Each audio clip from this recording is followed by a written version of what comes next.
શ્રી સુરભી શક્તિપીઠ ગાંધીનગરમાં બેઠક તારીખ 5 મે 2026ના યોજાઈ સમસ્ત વિશ્વનું કલ્યાણ કરનારી ભગવતી ગૌમાતાની સેવા, સુરક્ષા અને સન્માન માટે નંદીબાબાની અધ્યક્ષતા અને ગૌમાતાના પ્રધાન સંરક્ષણમાં પૂજ્ય સંતોના સાનિધ્યમાં ચાલતા ગૌ સમ્માન આહ્વાન અભિયાનના પ્રથમ તબક્કામાં સમગ્ર ભારત વર્ષમાં આગામી 27 એપ્રિલ 2026ના રોજ અધોરેખિત ગૌ સન્માન દિવસ અધોરેખિત તરીકે મનાવવામાં આવ્યો.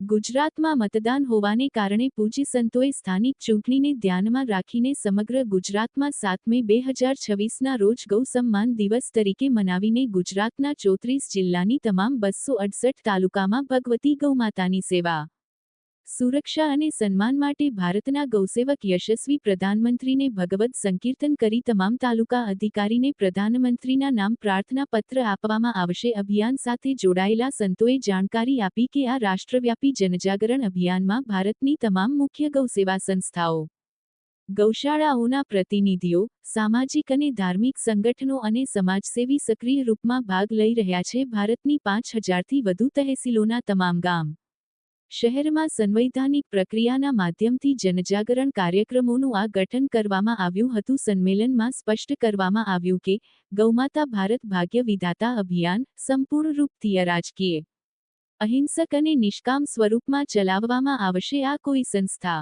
સંગઠન કે રાજકીય દળના બેનર તળે નહીં, પરંતુ ગૌમાતા અને નંદી મહારાજના સાનિધ્યમાં ચલાવવામાં આવશે. અભિયાનનો ઉદ્દેશ્ય ગૌમાતાને રાષ્ટ્રમાતાનો સન્માન અપાવવો, ગૌહત્યા પર પૂર્ણ પ્રતિબંધ સુનિશ્ચિત કરવું અને ગો આધારિત સંસ્કૃતિના સંરક્ષણ માટે ઠોસ સરકારી નીતિઓનું નિર્માણ કરાવવું છે. સંતો અને ગૌસેવકોએ સરકાર પાસે ગૌ રક્ષા માટે કેન્દ્રીય કાનૂન બનાવવા, ગૌહત્યા અને ગૌતસ્કરી સાથે જોડાયેલા અપરાધીઓ માટે કડક દંડનું પ્રાવધાન કરવા, જપ્ત વાહનોને ગૌશાળાઓના ઉપયોગમાં આપવા, ગોબર અને ગૌમૂત્ર આધારિત સંશોધન વિશ્વવિદ્યાલયોની સ્થાપના, પંચગવ્ય ઔષધિઓનું આયુર્વેદિક ચિકિત્સાલયોમાં નિઃશુલ્ક વિતરણ અને સરકારી ભવનોમાં ગોબર પેન્ટ અને ગૌનાઇલના ઉપયોગને વધારવા માટેની માંગ કરી.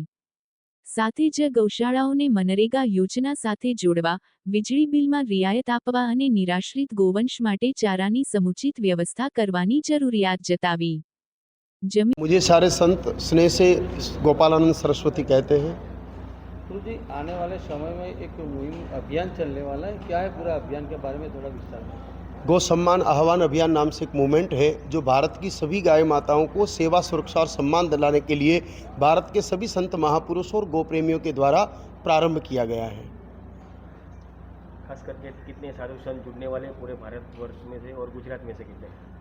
गुजरात के करीब सभी तालुका से अभी 7 तारीख को 7 मई को सुबह 10 बजे सभी मामलतदार ऑफिस में प्रार्थना पत्र देना तय किया. हर जगह साधु संत रहेंगे और पूरे भारत में तो करीब 5 लाख साधु संत इस अभियान से जुड़ेंगे, ऐसा योजना बनी है. इस अभियान का मुख्य उद्देश्य क्या है? इस अभियान का मुख्य उद्देश्य भारत में जो गोवध चल रहा है, करीब 80-85 हज़ार गाय माताएं प्रतिदिन काट दी जाती है, मार दी जाती है, वो गोवध समाप्त हो, गौमाता को राष्ट्रमाता जाहिर किया जाए और गो को लेकर के केंद्रीय नीति, केंद्रीय गौपालन मंत्रालय बने. खास करके अभियान को अभी शुरू करने का कारण खास क्या रहेगा इतने सालों के बाद? नहीं, ऐसा नहीं है. अभियान तो 1857 में मंगल पांडे ने शुरू किया था, उसके बाद 1952 में संघ ने शुरू किया था, उसके बाद 1966 में करपात्री महाराज ने किया था, उसके बाद 1916 में गोक्रांति मंच ने चलाया था. तो ये तो सतत चल रहा है, रुका नहीं है. बस अभी इसको जिस तरीके से प्रारंभ किया उसका मूल हेतु ये है कि अभी सरकार सनातन से जुड़े हुए कई सारे कार्य कर रही है. राम मंदिर हो, 370 हटाया गया हो, तो ये सारी चीज़ों को देखते हुए लग रहा है कि अब की बार अगर प्रबलता से प्रार्थना पत्र दिया गया तो ये गोवध का कलंक जो 78 साल की आज़ादी के बाद भी भारत के माथे पर है, ये मिट सकता है. अगर आपकी